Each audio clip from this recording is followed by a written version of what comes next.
ત્યારબાદ કોઈ એક સ્થળે પૃથ્વીના ચુંબકીય ક્ષેત્રનો સમક્ષિતિજ ઘટક 3 × 10⁵ ટેસ્લા જેટલો છે.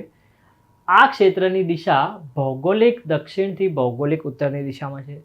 એક લાંબો સીધો વાહક 1 એમ્પિયર જેટલો સ્થાયી વિદ્યુત પ્રવાહ ધરાવે છે, તો તેને સમક્ષિતિજ ટેબલ પર મૂકવામાં આવેલો છે.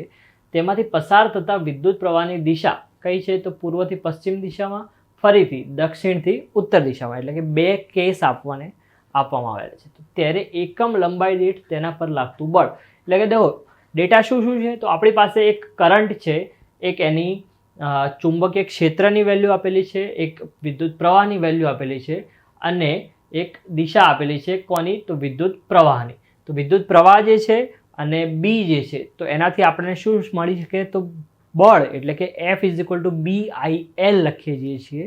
એની અંદર બળ જે છે એકમ લંબાઈ દીઠ છે, તો F = BIL માંથી L જ્યારે Fના નીચે જાય તો I × B જેટલું આપણને શું મળે? તો એકમ લંબાઈ દીઠ બળનું મૂલ્ય. ચલો દેખીએ ડેટા શું છે આપણી પાસે. તો બીનું મૂલ્ય આપેલું છે.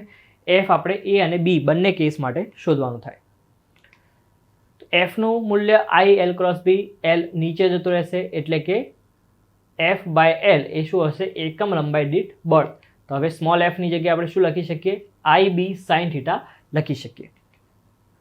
જ્યારે વિદ્યુત પ્રવાહ પૂર્વથી પશ્ચિમ તરફ વહેતો હોય, વિદ્યુત પ્રવાહ કઈ દિશામાં જાય છે? પૂર્વથી પશ્ચિમ દિશામાં. ચુંબકીય ક્ષેત્ર કઈ દિશામાં છે? તો એ દક્ષિણથી ઉત્તર દિશામાં, એટલે કે બંને એકબીજાને કેવા છે? લંબ. તો ત્યાં sin θ નું મૂલ્ય કેટલું થઈ જશે? 90 ડિગ્રી થઈ જશે.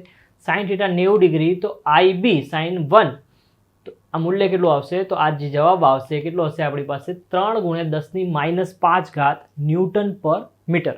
આટલું બળ કોની પર લાગશે? તો આ જે તાર છે એની પર જ્યારે પૂર્વથી પશ્ચિમ દિશામાં વિદ્યુત પ્રવાહનું વહન થશે ત્યારે આટલું બળ એની પર લાગતું છે એકમ લંબાઈ દીઠ.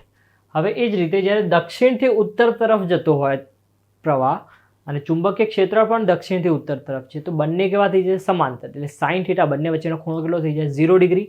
તો કોઈ પણ પ્રકારનું બળ લાગશે નહીં. દેખો ઉત્તર તરફ લખતો હોય તો 0 ડિગ્રી, 0 ડિગ્રી માટે F કેટલું આવશે? 0, એટલે કે એકમ લંબાઈ દીઠ કેટલું બળ લાગશે? તો કોઈ પણ પ્રકારનું બળ લાગશે નહીં. તો આમ વાહક પર કોઈ પણ પ્રકારનું બળ લાગતું નથી.